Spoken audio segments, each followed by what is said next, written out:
Pakistan, this is मलिया Hashmi, you watching my YouTube channel. नाज़रीन, बात करेंगे कुछ बहुत ही जबरदस्त खबरों पर और कुछ अफसोसनाक खबरों पर। सेनेटर आजम स्वाति साहब के हवाले से बहुत अफसोसनाक खबर है, उस पर बात करेंगे आज के प्रोग्राम में। कुछ बहुत अहम तकर्रियां, पोस्टिंग्स और ट्रांसफर्स की गई हैं नौ मुंतखब आर्मी चीफ की जानिब से। कल मैंने आपसे डीजी ISPR के तबादले का जिक्र किया था, लेकिन अब कुछ और भी अहम तकर्रियों का मैं आपको बताऊंगी जिनसे बहुत फर्क पड़ने वाला है आगे आने वाले दिनों में। जनरल बाजवा एक बहुत अहम तकर्री करके गए थे जिसको नौ मुंतखब आर्मी चीफ ने आकर कैंसिल कर दिया है। एक बहुत कॉम्पिटेंट ऑफिसर एक इंतहाई अहम ओहदे पर तैनात हो गए हैं, आप सबके बहुत फेवरेट ऑफिसर, पाकिस्तान से मोहब्बत करने वाले हर शख्स के दिल में इस काबिल और ईमानदार अफसर की बहुत इज्जत है। सो कौन से ओहदे पर ये काबिल अफसर तैनात हुए हैं, प्रोग्राम के आखिर में नाज़रीन इस पर भी बात करेंगे। लेकिन जनरल बाजवा के मुजालिम की अब ऐसी ऐसी दास्तानें जो सामने आ रही हैं, उनमें से सिर्फ एक दिलखराश वाकया मैं आपको सुनाऊंगी जो मुझे भी कल ही पता चला है, और ये बहुत सिवियर ह्यूमन राइट्स वायलेशन हुई है। जब तक बाजवा साहब आर्मी चीफ के ओहदे पर तैनात थे तब तक लोग खामोश थे, ये बात नहीं की गई, उस तरह सरेआम सामने नहीं आई। अभी भी वो डर रहे हैं बात करते हुए, लेकिन मैंने उनसे वादा किया है कि ये बात अब ढकी छुपी नहीं रहेगी। मैं इंशाल्लाह उनकी आवाज बनूंगी और पूरी पाकिस्तानी कौम को उनकी आवाज बनाऊंगी। इंशाल्लाह हम इस जुल्म के खिलाफ आवाज उठाएंगे जो बाजवा साहब ने बहुत जुल्म किया है। इस पे भी ये किस्सा मैं आपको पूरा बताऊंगी कि एक रिटायर्ड फौजी और उनके खानदान के साथ बाजवा साहब ने किया क्या है, सलूक क्या किया है और उनका कसूर क्या था। लेकिन सबसे पहले मैं जरा आपको सेनेटर आजम स्वाति साहब के हवाले से बता दूं नाज़रीन। आज सुबह 4 बजे सेनेटर आजम स्वाति साहब को दिल की तकलीफ के बायस प्रिम्स अस्पताल मुंतकिल किया गया। जैसे कि आप सब जानते हैं कि जब से इनको ये टॉर्चर करना शुरू किया गया, ये गैर आईनी और गैर कानूनी तौर पे जो अरेस्ट कर करके बार बार इनको टॉर्चर किया जा रहा था, जिस पे वो दुहाइयां देते रहे और उनकी फैमिली भी शोर मचाती रही कि सेनेटर आजम स्वाति हार्ट पेशेंट हैं, बड़ी सिवियर हार्ट कंडीशन है इनको इस तरह से ना जुल्म का निशाना बनाया जाए। वैसे तो किसी के साथ भी जुल्म नहीं करना चाहिए, लेकिन एक हार्ट पेशेंट जो इतनी सीरियस जिसकी हालत हो, इनको शर्म नहीं आई। पहले जो कुछ तमाशे करते रहे, आज सुबह 4 बजे एक शख्स प्रिम्स अस्पताल मुंतकिल होता है कि दिल की तकलीफ है उसे। सुबह 7:30 बजे सेनेटर आजम स्वाति साहब को बलूचिस्तान की पुलिस आती है और आकर गिरफ्तार करके ले जाती है और कोयटा ले जाते हैं। और वहां जाके बताया जा रहा है कि जो सबसे ज्यादा बदतरीन जेल है, जिसमें बड़े बड़े कातिलों को, मुजरिमों को, बड़े बड़े कल्प्रिट्स को रखा जाता है, वहां पे आजम स्वाति साहब को रखा जाएगा। और कसूर क्या है कि जनरल बाजवा पर एक तो उन्होंने रजीम चेंज पर सवाल उठाया था और दूसरा सवाल उन्होंने उनके असासाजात में होशरुबा इजाफे पर उठाया था कि इनका खानदान किस तरह 6 साल में बाजवा साहब के आर्मी चीफ बनने के दौर में कैसे हर शख्स अरबपति होता चला गया। ये आजम स्वाति साहब का सवाल था जिसके जवाब में ये टॉर्चर किया गया। अब बहुत से लोगों का ये सवाल है कि नए आर्मी चीफ के आने का फिर क्या फायदा अगर इसी तरह से टॉर्चर होना है। तो ये मैं आपको बता दूं कि अभी आते साथ उन्होंने कुछ पोस्टिंग्स और ट्रांसफर्स वगैरह शुरू की हैं। 5 तारीख को बताया जा रहा है, 5 दिसंबर को apparently as per the sources, कि उन्होंने ISI हेडक्वार्टर्स का भी दौरा करना है और बहुत सारी चीजें चेक करनी है कि अभी बाजवा साहब के दौर में किस तरह से चीजें चल रही थी और कहां कहां पर कोर्स करेक्शन की जरूरत है। सो हम उम्मीद करते हैं इंशाल्लाह कि एक और अरशद शरीफ नहीं बनाया जाएगा आजम स्वाति को। जिस तरह अरशद शरीफ साहब को धमकियां दी जाती थी जिस बेशर्मी से अननोन नंबर से कॉल करके कि तुम जरा बेटे पशीन आओ, आके अपनी तुम जमानत लेने की कोशिश करो, हम तुम्हें बताएंगे, तुम्हारे सर पे फायर मारेंगे। और कैसा इत्तेफाक है कि केन्या में दियारे गैर में अरशद शरीफ के सर पर ही फायर मारकर उनको हलाक किया गया, शहीद किया गया। तो ये इंशाल्लाह ये लोग अपने अंजाम के अब मुंतजर रहें कि यकीनन अल्लाह जालिमों को फलाह नहीं पाने देता। तो नाज़रीन, जब बात हम करते हैं कोर्स करेक्शन की, तो नए आने वाले आर्मी चीफ ने कुछ बहुत अहम फैसले किए हैं। एक तो कल तो कुछ तकर्रियां आपके सामने आई कि DG ISPR lieutenant general Babar Iftikhar को कोर कमांडर कराची लगा दिया गया और DG ISPR के ओहदे पर उन्होंने मेजर जनरल अहमद शरीफ को तैनात किया। इनके वालिद साहब की बड़ी दिलचस्प हिस्ट्री है। ख्वाजा शरीफ साहब के ये बेटे हैं जो हमारे नए DG ISPR अहमद शरीफ साहब हैं। ख्वाजा शरीफ साहब ने पाकिस्तान को एटमी ताकत बनाने में बहुत अहम किरदार अदा किया था डॉक्टर अब्दुल कदीर खान साहब के साथ मिलकर। इनकी वो सिविलियन थे, फौजी नहीं थे, लेकिन उन्होंने क्या कमाल खिदमात इसमें सरंजाम दी थी और ये जो डीजी आईएसपीआर भी आए हैं मेजर जनरल अहमद शरीफ, ये ना इन्फेंट्री से हैं, ना आर्मर्ड कोर से हैं, ना आर्टिलरी से हैं, किसी हार्ड कोर वो जो होता है ना कि फील्ड ऑपरेशंस में आप हिस्सा लेते हैं, वैसे नहीं है। ये साइंस एंड टेक्नोलॉजी वाला शोबा देख रहे थे, डिफेंस साइंस एंड टेक्नोलॉजी डेस्टो। लेकिन मजे की बात ये कि इन्होंने वो कोर्सेज किए हैं जो फील्ड ऑपरेशंस करने वाले लोगों को करवाए जाते हैं, आर्मर्ड कोर के लोगों को, आर्टिलरी वालों को, इन्फेंट्री वालों को। इन्होंने वो जबरदस्त कोर्सेज किए हैं, जर्मनी जाके इन्होंने कोर्स किया और उसमें इनको एक एजाज भी मिला था इनकी एक्सेप्शनल परफॉर्मेंस की वजह से। सो अच्छी चीजें कई सामने आ रही हैं माशाल्लाह। पिछले भी डीजी आईएसपीआर बेचारे बुरे नहीं थे, बाबर इफ्तिखार वो बहुत अच्छा इंसान है, सिर्फ एक गलत ओहदे में फंस गए थे और ऊपर से बाजवा साहब की इतनी इररिस्पॉन्सिबल और क्या कहें इलॉजिकल किस्म की डायरेक्शंस थी जिनको फॉलो करते करते इस नहज पे इदारा आ गया कि साजिश नहीं थी, मुदाखलत थी और इस किस्म की फजूल और गलत बातों पे डीजी आईएसपीआर के ओहदे को मिसयूज करवाया गया बाजवा साहब की जानिब से। सो अब वो कोर कमांडर कराची हैं। So now he is the right person for the right job. अब वो अपनी सही जगह पर पहुंचे हैं। वो सीधा साधा फौजी आदमी था, उसको शुरू से काम ये देना चाहिए था। ये गलत लोगों के दिफा करना और उनकी हिस्से की एक्सप्लेनेशंस देना, जस्टिफिकेशंस देना, ये किसी भी बंदे को सूट नहीं करता। कुछ आके ऐसा शख्स इसको हेर फेर करके बात भी ना करनी आती हो उस तरह से। अच्छा जी नाज़रीन, एक बहुत अहम तकर्री बाजवा साहब करके गए थे 25 नवंबर को। नोमान जिक्रिया जो कि अभी प्रमोट होके मेजर जनरल से लेफ्टिनेंट जनरल बने, डीजीएमओ रह चुके हैं, इंतहाई कॉम्पिटेंट ऑफिसर, इनको बाजवा साहब लगा कर गए थे 25 नवंबर को। इनका नोटिफिकेशन कर गए थे चकलाला के कोर कमांडर का, यानी रावलपिंडी के कोर कमांडर का। और जो रावलपिंडी का कोर कमांडर होता है वो याद रखें, वो कश्मीर को भी देखता है, वो सियाचिन को भी देखता है। बड़ी अहम पोजीशन है ये। और चूंकि नोमान जिक्रिया साहब बाजवा साहब के बहुत करीब भी थे, again very competent officer but very close to Bajwa साहब।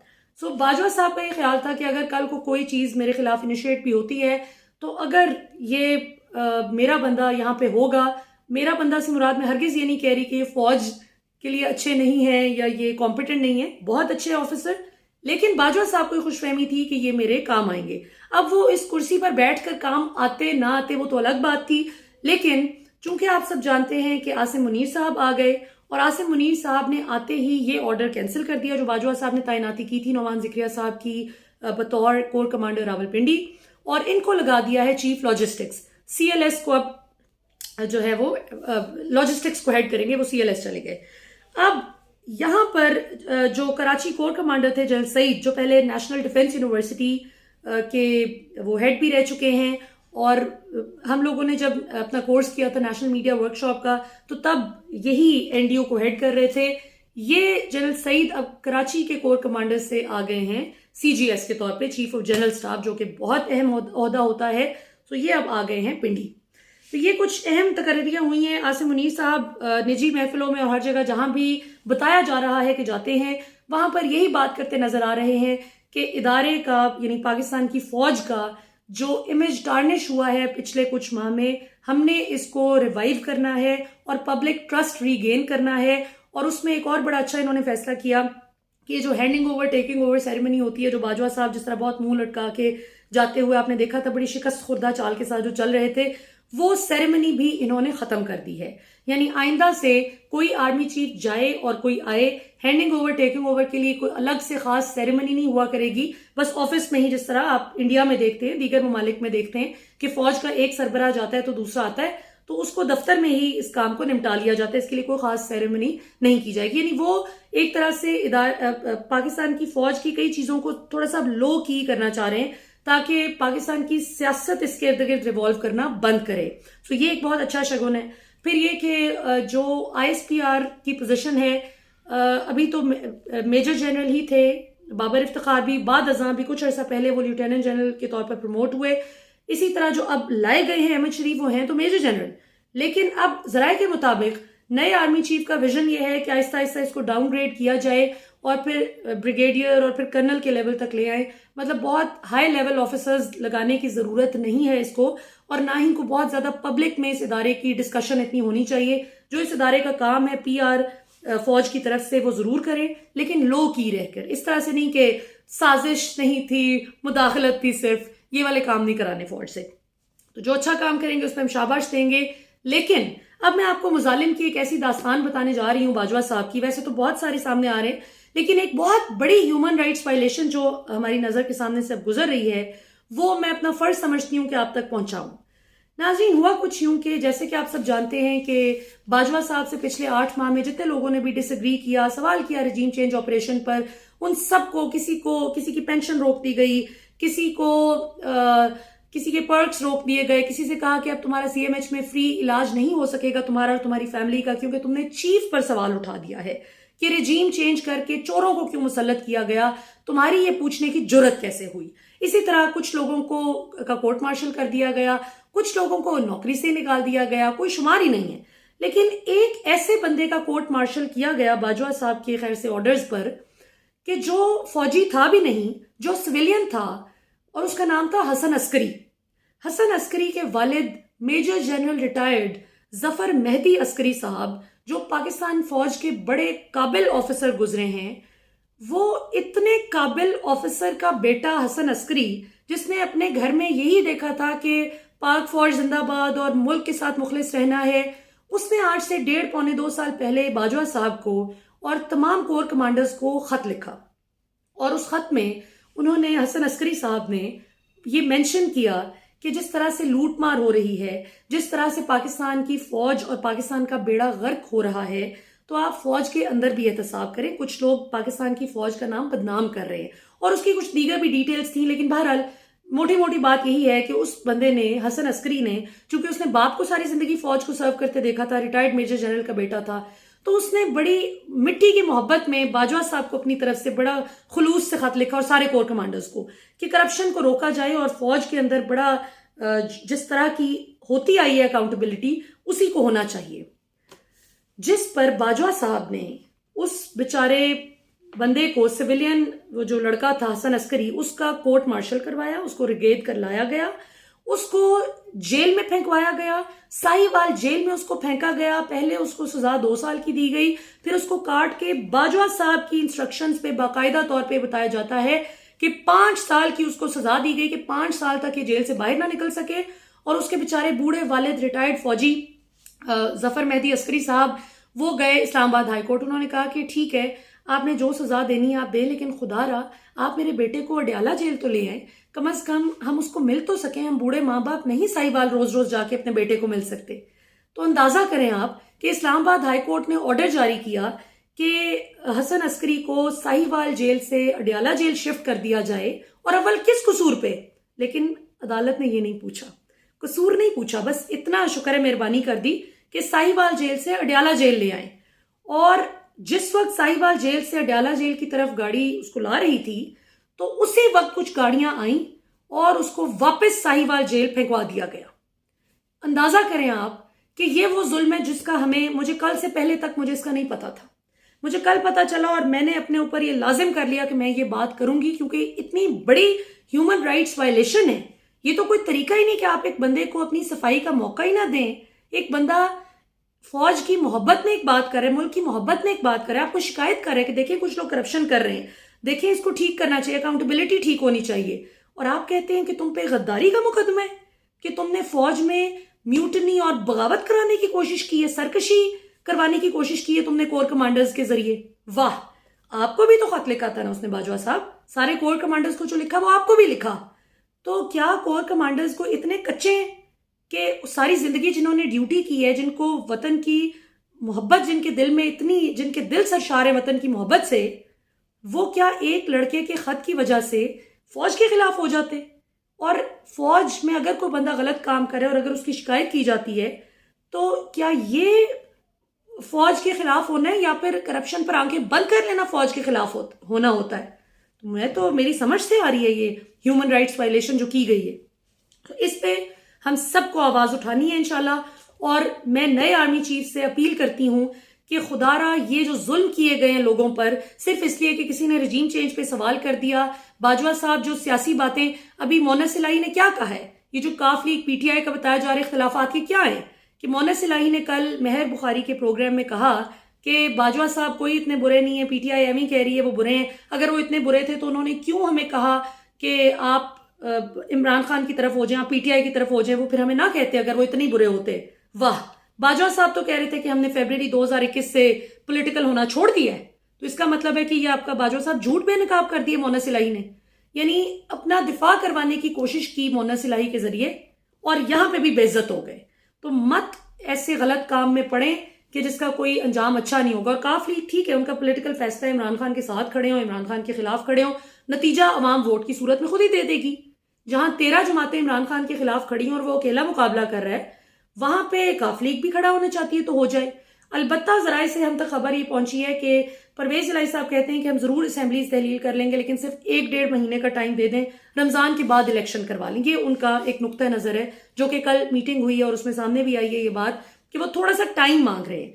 लेकिन मोना सिलाही अगर बाजवा साहब का दिफा कर, मुझे पता है बाजवा साहब ने काफी महीनों पहले, यानी तकरीबन आप कहें कि 2-2.5 साल पहले, तब ये बुजदार ही थे वजीर आला, तो तब चौधरी परवेज इलाही साहब को भी लारा लगाया हुआ था कि तुसी अगला चीफ मिनिस्टर बनना है। लेकिन चूंकि चौधरी परवेज इलाही बाकी सारी अवेलेबल ऑप्शन से बेहतर थे, तो इसलिए ये बात किसी को भी मायूब नहीं लगती थी अगर किसी ने की भी हो। लेकिन बाजवा साहब ये ना कहें कि सियासत में इन्वॉल्वमेंट नहीं थी या रिजीम चेंज ऑपरेशन में आपका कोई रोल नहीं था। और अगर रिजीम चेंज ऑपरेशन में रोल ना होता आपका, तो आपकी आखिरी तकरीर हरगिज पीडीएम की प्रेस कॉन्फ्रेंस या प्रेस रिलीज ना लग रही होती कि उनकी प्रेस रिलीज आप पढ़ रहे हैं पूरी। अच्छा नाज़रीन, आखिर में जो मैंने आपसे कहा था कि एक बड़ी अच्छी खबर मैं आपको सुनाऊंगी, वो ये कि उसका ताल्लुक भी रिजीम चेंज से है। आपको याद है ये सारा रिजीम चेंज का भांडा कैसे फूटा था? ये इमरान खान के खिलाफ जो साजिश थी, अमरीकी धमकी आमेज मरासला जो था कि इमरान खान को हटाना होगा, फिर पाकिस्तान को माफ कर दिया जाएगा अमेरिका की जानिब से, ये किसने लीक की थी खबर? ये पाकिस्तान के कॉम्पिटेंट सफीर जो कि अमेरिका में तैनात थे उस वक्त, उन्होंने ये खबर लीक कर दी थी, भांडा फोड़ दिया था अमेरिका की इस सोच का। लेकिन पाकिस्तान के दफ्तर खारजा में जब ये बात आई, ये लीड आई, तो इसको छुपा लिया गया। आफरीन है उस सेक्शन ऑफिसर पर भी जिसने शाह महमूद कुरैशी साहब को बताया कि आपसे छुपाई जा रही है बात और ये बताएं खान साहब को। आफरीन है उस पर, वो हीरो है इस कौम का जिसने इस मुल्क के खिलाफ साजिश को बेनकाब किया। और उससे भी पहले आफरीन है असद मजीद खान साहब पर जो पाकिस्तान के सफीर थे अमेरिका में उस वक्त तैनात। उनको आज पाकिस्तान के खारजा सेक्रेटरी खारजा के तौर पर तैनात कर दिया गया है। आज से वो हमारे फॉरेन सेक्रेटरी होंगे इंशाल्लाह। सो ये बड़ी जबरदस्त खबर कि ऐसे कॉम्पिटेंट ऑफिसर्स को ऐसी अच्छी जगहों पर तैनात होना चाहिए। बाजवा साहब ने बहुत बहुत अच्छे और काबिल अफसरों को सिर्फ वो अपनी छतरी के नीचे लाके नाम खराब कर दिया, वरना बहुत सारे अच्छे लोग जो बाजवा साहब के बहुत करीब थे और एंड तक रहे हैं, उनमें से बहुत से काबिल अफसर हैं जो मुल्क के साथ भी बहुत मुखलिस हैं, जो पाकिस्तान का भला भी चाहते हैं और वो चोरों को सपोर्ट भी नहीं करते। तो बड़ा जुल्म कर दिया बाजवा साहब। और अभी जो मैंने आपको पूरा किस्सा सुनाया हसन अस्करी का, ये तो इस तरह के पता नहीं कितने वाकयात हैं जो कि करवाए गए इन पिछले 8-10 माह में, 1 साल 1.5 साल में, जिसने गलत काम के खिलाफ आवाज उठाई उसका ये हशर किया गया। तो ये हम कबूल नहीं करेंगे इंशाल्लाह, इसके खिलाफ हम आवाज उठाएंगे इंशाल्लाह। मरना तो है, ऐसा नहीं है कि हक पे जो आवाज बुलंद करता है और बातिल के खिलाफ खड़ा होता है वही मरता है। बातिल के खिलाफ जो डर के बैठ जाते हैं कि नहीं हमने नहीं बोलना, हम मारे जाएंगे, कब्रिस्तान भरा हुआ ऐसे लोगों से जो डर के बात नहीं करते थे कि हम मारे ना जाएं। मरना अपने वक्त पे ही है, लेकिन हक पे डटे रहेंगे तो इंशाल्लाह शहादत की मौत मरेंगे, ऐसे नहीं जाएंगे दुनिया से इंशाल्लाह। तो इस पे नाज़रीन हमने डट के मुतालबा करना है अपने नए आर्मी चीफ साहब से कि आप बेहतरी चाहते हैं, जहां जो अच्छा काम करेंगे हम आपको शाबाश देंगे। ये गलत कामों के खिलाफ अगर आप खड़े होंगे तो डबल शाबाश मिलेगी आपको। हम आपको देख रहे हैं, ऑब्जर्व कर रहे हैं, इंशाल्लाह बेहतरी की उम्मीद है। पाकिस्तान जिंदाबाद।